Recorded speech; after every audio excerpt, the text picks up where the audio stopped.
Hello friends, स्वागत है आपका कंपटीशन अड्डा में।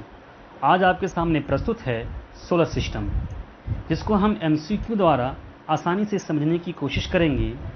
ये एक ऐसा टॉपिक है जो हर छोटे से बड़े एग्ज़ाम में 2 से 3 प्रश्न हमें ज़रूर देखने को मिलता है।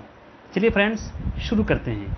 हमारा पहला प्रश्न है, सौरमंडल यानी सोलर सिस्टम का निर्माण कैसे होता है? ऑप्शन ए, सूर्य तथा ग्रह से। ऑप्शन बी, सूर्य, ग्रह तथा उपग्रह से। या ऑप्शन सी, सूर्य, उपग्रह तथा उल्कापिंड से। या ऑप्शन डी, सूर्य, ग्रह, उपग्रह तथा खगोलीय पिंड से। इसका सही उत्तर है ऑप्शन डी, यानी सूर्य, ग्रह, उपग्रह तथा खगोलीय पिंड से हमारा सोलर सिस्टम का निर्माण होता है। जैसे कि आप स्क्रीन पे देख रहे हैं कि ये हमारा सोलर सिस्टम है, ये सूरज है और ये सभी के सभी क्या हैं, हमारे ये ग्रह यानी ये प्लैनेट्स हैं, और ये छोटे छोटे जो डॉट्स हैं ये इनके उपग्रह हैं। और इसके अलावा जो बाकी ये सारे हैं ये खगोलीय पिंड वगैरह दूसरी चीज़ें जो रात को चमकते हुए नज़र आते हैं। तो इन सभी से मिलकर हमारा सोलर सिस्टम का निर्माण होता है। अब हम चलते हैं अपने अगले प्रश्न की तरफ। हमारा अगला प्रश्न है, सौरमंडल यानी सोलर सिस्टम के लिए प्रकाश एवं ऊष्मा का एकमात्र स्रोत किसे माना जाता है? ऑप्शन ए, क्षुद्र ग्रह को। ऑप्शन बी, ग्रहों को। या ऑप्शन सी, उल्कापिंड को। या ऑप्शन डी, सूर्य को। इसका सही उत्तर है ऑप्शन डी, सूर्य को हमारा सोलर सिस्टम का प्रकाश एवं ऊष्मा का स्रोत माना जाता है, यानी रिसोर्स माना जाता है। जैसे कि आप ये स्क्रीन पे देख रहे हैं, ये हमारा सूरज है और इसके बाद ये बाकी प्लैनेट्स हैं।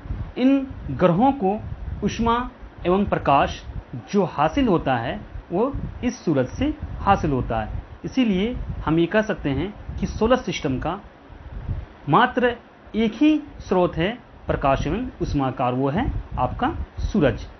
अब हम चलते हैं अपने अगले प्रश्न की तरफ। हमारा अगला प्रश्न है, क्षुद्र ग्रह यानी एस्टेरॉइड्स किन ग्रहों के बीच पाए जाते हैं?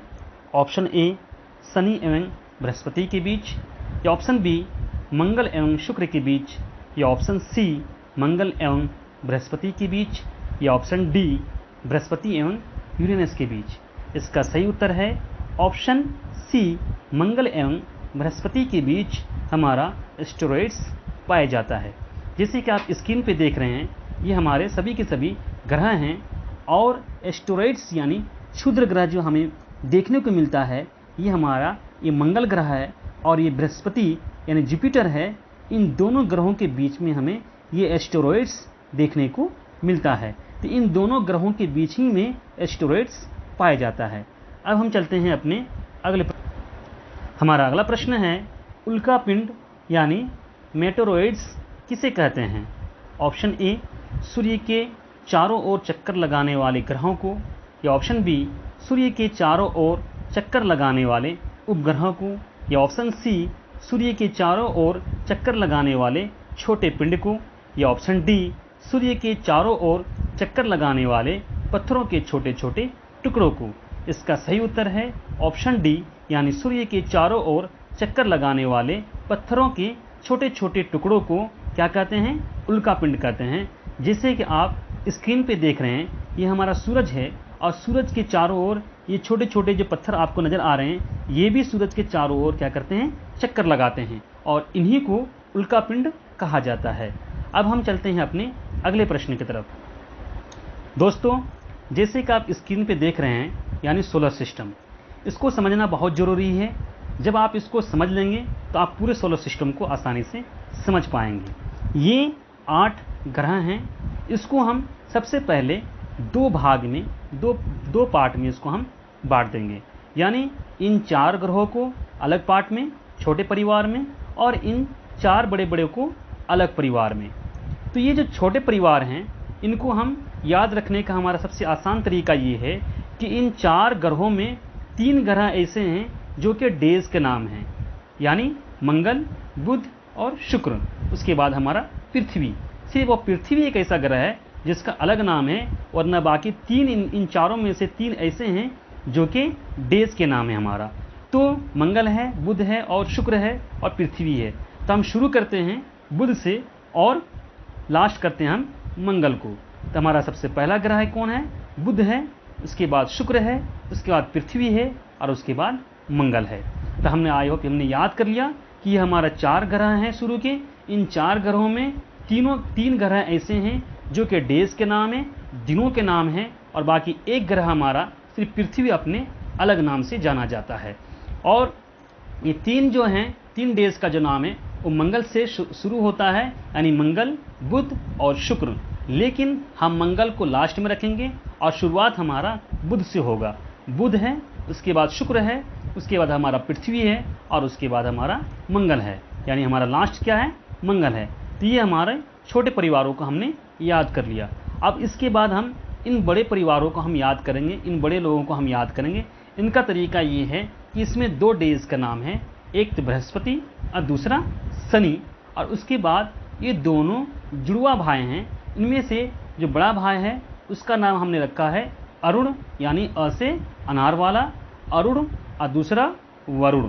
तो इन चारों को भी हमने याद कर लिया, यानी एक को बृहस्पति और दूसरे को शनि। इसमें 2 डेज के नाम हैं, बृहस्पति जिसको हमने छोड़ा था और शनि।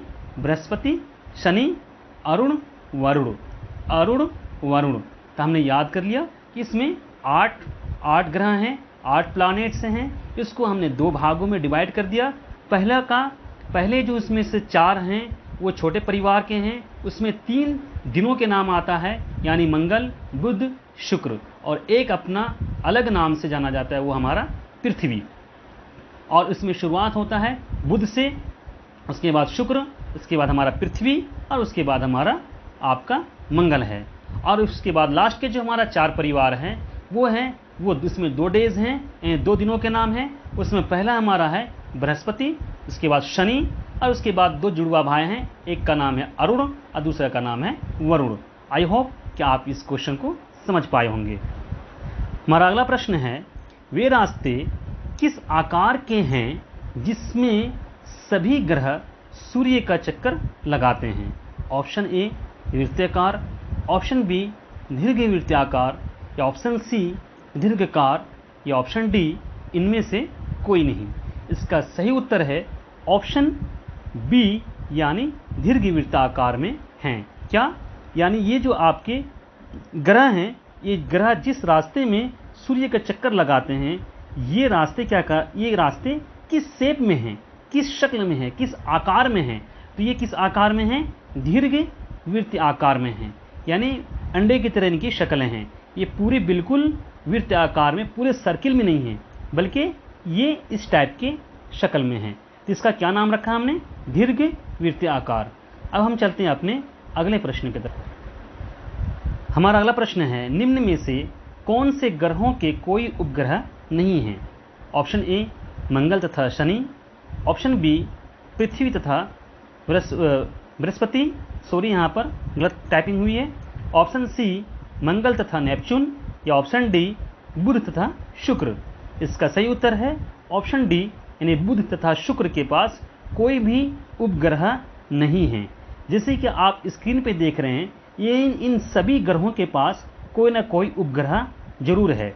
जैसे आप ये हमारा देख रहे हैं अर्थ है, अर्थ के पास हमारा एक ग्रह यानी उपग्रह है एक, यानी चांद। इसी तरीके से मार्स यानी मंगल के पास भी क्या कहते हैं हमें उपग्रह नजर आ रहा है। इसी तरीके से इन बड़े बड़े भाइयों के पास भी हमारे पास बहुत सारे उपग्रह देखने को मिल रहा है। लेकिन सिर्फ और सिर्फ ये मरकरी है जिसके आगे पीछे कोई भी उपग्रह, और वेनस के आगे पीछे कोई भी उपग्रह देखने को नहीं मिल रहा है। यानी बुध और शुक्र ये ऐसे 2 ग्रह हैं जिनके पास कोई भी उपग्रह नहीं है और बाकी सभी के पास उपग्रह हैं। आई होप कि आप हमारे सारे क्वेश्चनों को समझ पाए होंगे। अब हम मिलेंगे अगले पार्ट में सोलर सिस्टम के दूसरे इम्पोर्टेंट्स MCQs के साथ। जब तक आप हमारे चैनल को लाइक करें, सब्सक्राइब करें और अपने दोस्तों में शेयर करें। Thank you.